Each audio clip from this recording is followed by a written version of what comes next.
اس لیے آپ سے تو بخاری ماننا، ان کو کیا معلوم؟ آج جو بڑی زبردست بات بتا رہا ہوں، بخاری کی سب سے پہلی حدیث کلیئر کر دے رہا ہوں، دھیان دیجیے گا، اور پوری دنیا کے یہ چیلنج نہیں، اہل علم کے قلم کے پاس یہ تحقیق رکھنے کے لیے پیش کر رہا ہوں، توجہ دینا۔ بخاری کی پہلی حدیث سیدنا عمر بن خطاب سے جو روایت ہے، انما الاعمال بالنیات، توجہ دیجیے، انما الاعمال بالنیات، سب سے پہلی حدیث، یہ حدیث سندوں کے اعتبار سے غریب ہے، غریب ہے، غریب ہے۔ غریب کسے کہتے ہیں؟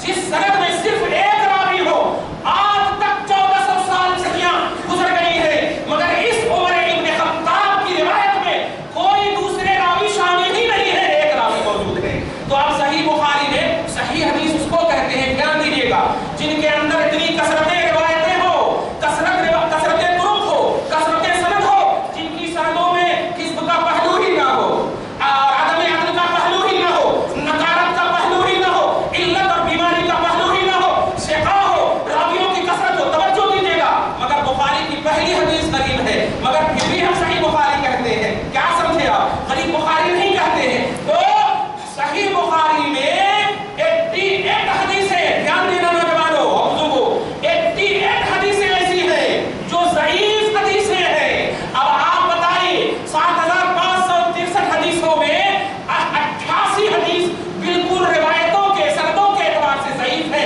اس کی پہلی حدیث ہی صحیح نہیں ہے، دھیان دیجیے گا۔ پھر بھی ہم نگلیکٹ نہیں کر رہے ہیں، کیونکہ ہم نے بخاری کے امام کو مانا ہے، امام کو مانا ہے، اور امام جب صحیح ہے تو بات تو غلط ظاہری طور پر ہو سکتی، ذات غلط نہیں ہو سکتی ہے، اور آپ بات کے حوالے سے امت کو پیش کر رہے ہو، اسی لیے یہ بات کہی جا رہی ہے۔ اور سنو، امام بخاری کی اب حدیث پاک، صرف امام بخاری نے صحیح حدیثوں کو پیش نہیں کیا ہے، ہاں اس میں میجارٹی، کثرت اور اس میں اہمیت صحیح حدیثوں کو دی گئی ہے، ورنہ گزشتہ جمعہ بھی کہا 3 لاکھ سے زائد حدیثیں امام بخاری کو یاد کی، مگر اس میں صرف صحیح بخاری میں 7563 حدیثیں ہیں۔ اس لیے پیارے، اللہ تبارک و تعالیٰ سے آپ ڈرو، اور خبردار خبردار، بخاری کو صرف رفع دین، قرأت خلف الامام، آمین بالجہاد، یہ سب کا نام مت دو۔ امام بخاری اللہ کی بارگاہ کی مقبولیت والی شخصیت کا نام ہے، محبوب خدا کا نام ہے، محبوب خدا کا نام ہے، اور محبوب خدا کے محبوب کا نام ہے۔ اس لیے اللہ تبارک و تعالیٰ آپ کو ہم سب کو بچائے۔ اب دوسری حدیث پاک سنیے، تو امام بخاری کی پہلی حدیث سعودی عرب کے حدیث نمبر 86 میں آپ نے دیکھ لیا کہ رسول اعظم صلی اللہ علیہ وسلم کو کائنات کا کوئی ایسا حصہ ہی نہیں، کائنات کی کوئی ایسی چیز ہی نہیں، جیسے میں نے کہہ دیا، بے شک اللہ ہر چیز پر قادر ہے، تو شے مانا چیز ہوتی، ہر چیز پر قادر ہے، وہی ورڈ ہے وہاں پر، ما من شیء الا اکن اریتہ الا رأیتہ فی مقامی ھذا حتی الجنۃ والنار۔ سبحان اللہ، کہ دنیا میں جتنی بھی چیزیں ہیں سب میں یہاں سے دیکھ رہا ہوں، سبحان اللہ، سب چیز یہاں سے دیکھ رہا ہوں۔ عرفات کے میدان کھڑے ہیں مصطفیٰ، اب عقل کام کر رہی ہے نہیں کر رہی ہے، چلے جاؤ سورہ مائدہ میں، اللہ تعالیٰ خود کہتا نبی کے معاملے میں عقل کام نہ کرے، عقل کو پیدل کر دو، نبی کو مان لو، نبی کو مان لو۔ اللہ سبحانہ فرماتا یا ایھا الناس قد جاءکم برہان، اے لوگو یہ مصطفیٰ سراپا معجزہ ہے اللہ کی جانب سے، اور مصطفیٰ اگر سمجھ میں نہ آئے تو معجزہ کہتے ہی اس کو ہے جو سمجھ میں نہ آئے، معجزہ کہتے ہی اس کو ہے جو سمجھ میں نہ آئے۔ مصطفیٰ کو سمجھنا نہیں، مصطفیٰ کو ماننا ہے، مصطفیٰ کی غلامی اختیار کرنا ہے۔ اللہ تبارک و تعالیٰ کے بندو، یہودیوں نے مصطفیٰ کو بہت سمجھا، بہت پہچانا، بہت نالج حاصل کیا، مگر مانا نہیں، کافر بن گئے، کافر بن گئے، جہنمی بن گئے، اور جا ظاہری طور پر نہ پڑھے ہوئے دیہاتی صحابی نے پڑھا سمجھا نہیں، مان لیا ہے، غوث سے اعلیٰ بن گئے ہیں، کتب سے افضل بن گئے ہیں۔ اس لیے ماننے کا نام ایمان ہے، جاننے کا نام ایمان نہیں ہے۔ درود شریف پڑھیے، اللہم صلی علی محمد وعلی آل محمد صلی اللہ تعالی علیہ وسلم۔ اب دوسری حدیث جو پیش کرنے جا رہا ہوں وہ تو اور کلیئر کر دیں۔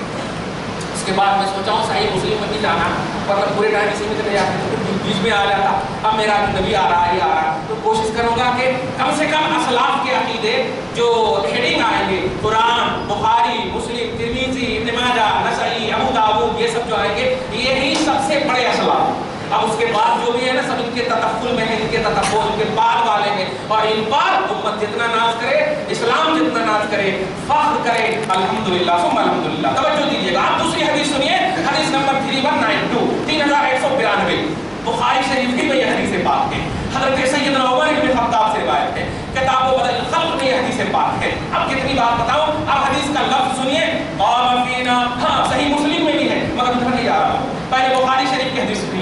اللہ کے جل قدر نبی صلی اللہ علیہ وسلم کے صحابہ فرما رہے ہیں، کون سے صحابہ؟ 137 اللہ سبحانہ فرماتا ہے وہ صحابہ کی جماعت جن کو تم آئیڈیل ایمان میں بنانا، آئیڈیل ایمان میں بنانا، اپنی منطق میں لگانا، جھوٹوں کا سلفی مت لکھنا، جھوٹوں کا قاسمی مت لکھنا، قاسم نعمت محمد کی غلامی میں قاسمی لکھنا، الحمدللہ تب جا کر صحیح ہوتے، نام کے نہیں کام کے بنو، کام کے بنو۔ اللہ تبارک تعالیٰ کے بندو ہم سب بس محبتوں کی دنیا میں جیے، ورنہ کیا ہوا آج پیپر میں دیکھیں آپ 400 سے زائد مسجدیں افریقہ کی ساری مسجدیں توڑ دی، استغفر اللہ معاف، توڑ دی۔ آپ اس کو یہ مت سوچنا کہ ہاں صرف عظمتوں اور محبتوں کے حوالے سے باتیں ہوتی ہیں، یہ سب باتیں ہوتی ہیں، مگر جانتے ہیں آپ باتوں پر عمل اسی وقت ہو سکتا ہے جب ذات کو آپ صحیح سے پہچان لیں۔ تو مصطفیٰ کی ذات بھی ابھی صحیح سے نہیں پہچانیں گے، آپ ایزی انتظام آپ بتائیے۔ ایک جانب آپ کہتے ہیں کہ جیسے نبی نے نماز پڑھا ویسے نماز پڑھنا چاہیے، جیسے نبی نے زکوٰۃ کیا ویسے زکوٰۃ دینا چاہیے۔ میں ان نوجوانوں سے بڑے ادب سے بول رہا ہوں جو پیارے ٹوپی وغیرہ نہیں رکھتے، میں نے درس میں بھی کہا ہے مگر یہاں خاص طور سے کہ آپ کہتے ہو رسول اللہ ٹوپی نہیں پہنتے، بار بار میں اس سے پہلے دلیل دے بھی چکا ہوں، نیٹ پر جا چکا، جو بھی بہت تکلیف ہوتی ہے مجھ کو، اس میں یہ مت سمجھنا کہ کوئی بریلوی یا سنی یا نظامی بول رہا ہے، یہ شریعت بول رہی ہے، توجہ دیجیے گا، زبان میری ہے، بول خدا کی ہے، رسول کی ہے، دھیان دیجیے گا، نقل ہے ہماری زبان، توجہ دیجیے جو ٹوپی نہیں پہنتا ہے، مگر ہم سے پوچھیں رسول اللہ نے نہیں پہنا، یہ نہ کہتے آپ رسول اللہ نے نہیں پہنا، تو آپ ذرا محبت سے ہم پوچھ سکتے ہیں آپ سے کہ رسول اللہ نے ٹوپی نہیں پہنا، تو آپ بتاؤ رسول اللہ نے کیا پہنا؟ یہ تو ہم پوچھ سکتے ہیں آپ سے، جب آپ رسول اللہ کے پہننے ہی کو دیکھ رہے ہیں، یہ حالانکہ ہم دلیل نہیں ہم دے چکے ہیں آپ کو، تفسیر ابن کثیر بخاری سب میں دلیل موجود ہے ٹوپی پہننے کی، دھیان دیجیے گا، مگر پھر بھی میں کہہ رہا ہوں کہ رسول اللہ نے اگر ٹوپی نہیں پہنا، یہی آپ کو سکھایا گیا، 25 سال تک ہندوستان میں رہے ٹوپی پہن کر کے، 3 سال 4 سال کے لیے گلف کیا گئے کہ رسول اللہ نے ٹوپی نہیں پہنا، یہی سیکھ کر کے یہی سیکھنے گئے تھے آپ، رسول اللہ نے ٹوپی نہیں پہنا، اسلام وہاں سے پھیلا ہے، اور رسول اللہ نے ٹوپی نہیں پہنا، بالا ہلا ہلا کر کے اللہ کو ہلا ہے، پہلے سے دروازہ بند ہے، اس لیے پیارے رسول اللہ نے ٹوپی نہیں پہنا، تو میں پوچھتا ہوں پہنا کیا رسول اللہ نے؟ کیا پہنا رسول اللہ نے؟ یہ تو پوچھ سکتا ہوں نا، جو تم پہنے ہوئے ہو وہ رسول نے پہنا ہے، جو تم کر رہے ہو وہ رسول نے کیا ہے، ایک بھی ایسی حدیث بتاؤ جہاں رسول اللہ نے چھیلا ہو، جہاں رسول اللہ نے پینٹ شرٹ اور جینس پہنا ہو، یہ سب بتاؤ رسول نے پہنا نہیں پہنا، تو ایک صرف ٹوپی نہیں پہنا اس پر عمل کر لی، اور جو رسول نے پہنا ہے اس پر عمل نہیں کی، اس کا نام اتباع نہیں ہے، اس کا نام یہودیت ہے، اس کا نام یہودیت ہے، اپنے من کی بات لے لینا، دل کی بات شریعت کی بات چھوڑ دینا، یہ من کی بات پر عمل کر رہے ہو، شریعت پر عمل نہیں کرو، اس لیے اگر واقعی تم کو رسول پر عمل کرنا ہے، ہم تو کہتے ہیں کہ جو رسول نے کیا تھی، مگر آپ کسی کی بولی بغیر پر رسول اللہ نے یہ نہیں پہنا اس لیے ہم نہیں پہنتے، کبھی بھی جنس نہیں پہنا رسول نے، کبھی بھی ٹی شرٹ نہیں پہنا رسول نے، ہمیشہ رسول اللہ امامہ پر ٹوپی پر امامہ باندھتے تھے، ہمیشہ رسول اللہ نے تہبند باندھا، تو پہنو میں جو پہنا رسول نے، اس لیے بڑے دل سے محبت سے کہہ رہا ہوں اگر کبھی ٹوپی نہ ہو پڑھ لو نماز ہو جائے گی، مگر ٹوپی اویلیبل ہو، اور اگر نہیں پڑھیں گے تو گویا نماز کی آپ توہین کرتے ہیں، نماز کی توہین کر رہے ہیں۔ اللہ تبارک تعالیٰ کے بندو غریب بن کر خدا کی بارگاہ میں بنے رہو گے، امیر بنا دے گا اللہ، امیر بنا دے گا اللہ تبارک و تعالیٰ، آپ جتنا جھکو گے بلند اتنا ہی کر دے گا، مگر آپ بال کو ایسے ہلاتے ہلاتے اللہ کی بارگاہ میں اس طرح کر کے ٹی شرٹ اس طرح کر کے آپ سجدے میں بھی جا رہے ہیں تو اٹھا رہے ہیں، کیوں؟ شرم آ رہی ہے کہیں پیچھے کا کھلا نہ ہو۔ اور بتائیے حضور قلب کہاں رہا آپ کا؟ دل حاضر رہا؟ اللہ کے رسول فرماتے ہیں اس کی نماز ہوگی ہی نہیں جس کا دل حاضر نہ ہو، اور دل کہاں حاضر؟ ٹی شرٹ پر نہیں، اللہ کی بارگاہ، اللہ کی بارگاہ میں حاضر ہو، مگر آپ جب رکوع کر رہے ہیں تو اوپر کا ایسے کر رہے ہیں، اور نیچے جا رہے ہیں تو پھر ایسے کر کے بیٹھ رہے ہیں، میں دیکھ رہا ہوں اپنے نوجوانوں کو، توجہ دینا، یہ پیار ہے، یہ محبت ہے، آپ کو جو بدلہ لینا ہے مجھ سے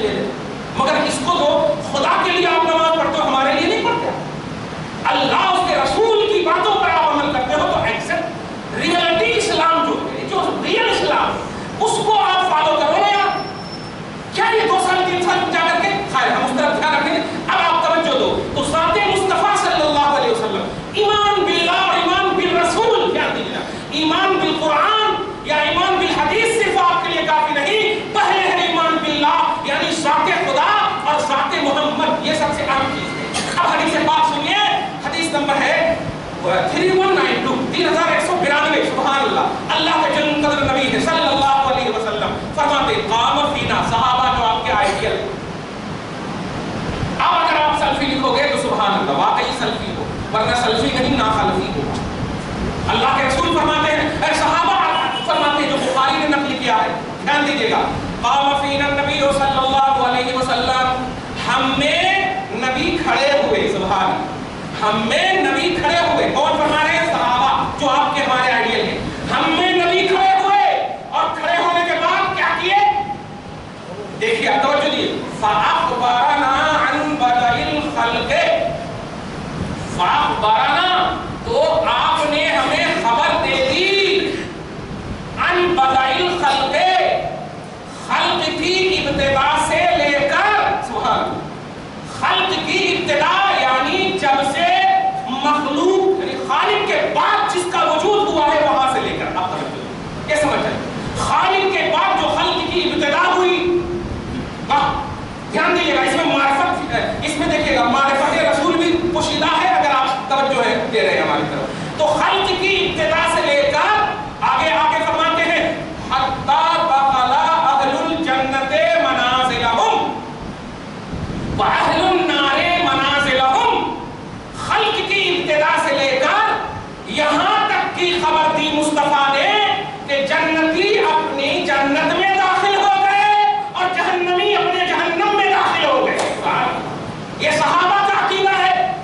اسلاف جو بنیاد اول ہے، سابقون الاولون ہے، رضی اللہ عنہم کی عظیم الشان منزل پر فائز ہے. خدا کی رضوانیت کی ابتدا ہے صحابہ کرام مصطفیٰ کے جلیل قدر علماء. توجہ دیجیے گا، فرماتے ہیں ابتدائے آفرینش، ابتدائے پیدائش سے لے کر جنتیوں کے جنت میں اور جہنمیوں کے جہنم میں جانے تک کی خبر مصطفیٰ نے دے دی ہے. سبحان اللہ، یہ صحابہ کرے. اور اس کے بعد اپنی بے وضاحتی، توجہ دیجیے گا، اپنی بے وضاحتی. آج تھوڑا سی علم ہو جاتا ہے، من عالم کے بندہ میں جانتا ہوں میں ہی ہوں وہ، بس میں کی نعرے لگتے ہیں. صحابہ کا عقیدہ دیکھیے جو سب سے زیادہ عظیم الشان علم نبوت اور علم الوہیت کی منزل پر فائز تھے، وہ کہہ رہے ہیں حفظہ من حفظہ، نسیہ من نسیہ، اور کما قال رضی اللہ عنہم. توجہ دیجیے گا، فرماتے ہیں صحابہ کہ نبی نے جب ہر ایک چیز کی خبر دے دی، ہر ایک چیز کی خبر دے دی، ابتدا سے لے کے انتہا تک، پاسٹ پریزنٹ فیوچر سب کی جب خبر دے دی، تو ہم میں سے جو لوگ جتنا جن کا سینہ مضبوط تھا اتنا اس نے یاد رکھا، اور جتنا جن کا مضبوط نہیں تھا اتنا وہ بھول گئے. دھیان دیجیے گا، یہ ہم یاد کرنے پر صرف نہیں، بھول گئے کہنے پر. اتنا عظیم عقیدہ دینے کے بعد بھی اسلاف کی بنیاد اول آپ کو کیا عقیدہ دے رہے ہیں؟ مصطفیٰ کی وسعت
بغیر آپ کو کہہ دوں اہل سنت والجماعت کے علاوہ ایک رائٹر ہے، اس نے کہا ہے کہ ملک الموت اور شیطان، استغفر اللہ معاذ اللہ، ملک الموت اور شیطان کو جو وسعت علم حاصل ہے وہ تو قرآن حدیث سے ثابت ہے. فخر عالم یعنی محمد رسول اللہ، ان کی کوئی نس موجود نہیں ہے، ان کی کوئی وسعت علمی نہیں ہے. معاذ اللہ، استغفر اللہ. ہم نام لیے بغیر یہ اس لیے کہہ رہا ہوں میں کہ ہو سکتا ہے محبت میں سرگرداں ہو جائے تو محبت غالب آ جاتی ہے نا، تو اچھی بات بھی اچھی نہیں لگتی، اس لیے نام نہیں. مگر اتنا تو ضرور کہوں گا کہ نبی کی وسعت علمی جو دو حدیث سے ابھی ثابت کیا ہے، کیا سمجھا آپ نے؟ کوئی حصہ کائنات ہے جو مصطفیٰ کی وسعت علمی سے باہر ہو؟ اور یہ نس نہیں، نس بولتے ہیں نون صاد، نس بولتے ہیں دلیل قطعی کو، دلیل قطعی. اور تمہارے ہی کہنے کے مطابق یہ بخاری میں دو حدیث ہے، تو بخاری آتھینٹک کتاب ہے یا نہیں؟ تو جب بخاری آتھینٹک کتاب ہے تو شیطان اور ملک الموت کے علم کو مصطفیٰ کے علم سے بڑھانے والی جماعت، مصطفیٰ کے علم سے بڑھنے کا عقیدہ رکھنے اور رکھانے والا فرقہ، بتاؤ اس بخاری کی دو حدیث پاک سے کس دردر میں جا رہا ہے؟ نوجوانوں، اگر انوائلنٹری میں تم پھنس چکے ہو نکل جاؤ. اللہ تبارک و تعالیٰ آج بھی تمہارے لیے توبہ کا دروازہ کھلا رکھا ہے، اس لیے صدق دل سے توبہ کر لو اور نبی کی وسعت علمی کا اعتراف کرو. مولا اے اللہ، ہم آج تک تیری بارگاہ میں اگر انوائلنٹری اور بے توجہی میں عقیدہ علم غیب کی وسعت کے بارے میں کچھ جملے بول دیے تھے یا سوچ لیے تھے، پروردگار ہمیں معاف فرما دے. صدق دل سے نبی کے وسیلے سے تیری بارگاہ میں جھک گئے مولا، ہماری توبہ کو قبول فرما لے. یا اللہ، وسعت علم مصطفیٰ کا اب طاقت بشریت کوئی انتہا نہیں لگا سکتی. یہ ہم نے قرآن حدیث سے پڑھ لیا ہے، سمجھ لیا ہے، سیکھ لیا ہے. مولا اسی پر ہم سب کو قائم رکھ. آمین بجاہ سید المرسلین. وما علینا الا البلاغ. جو سنت نہیں پڑھ سکے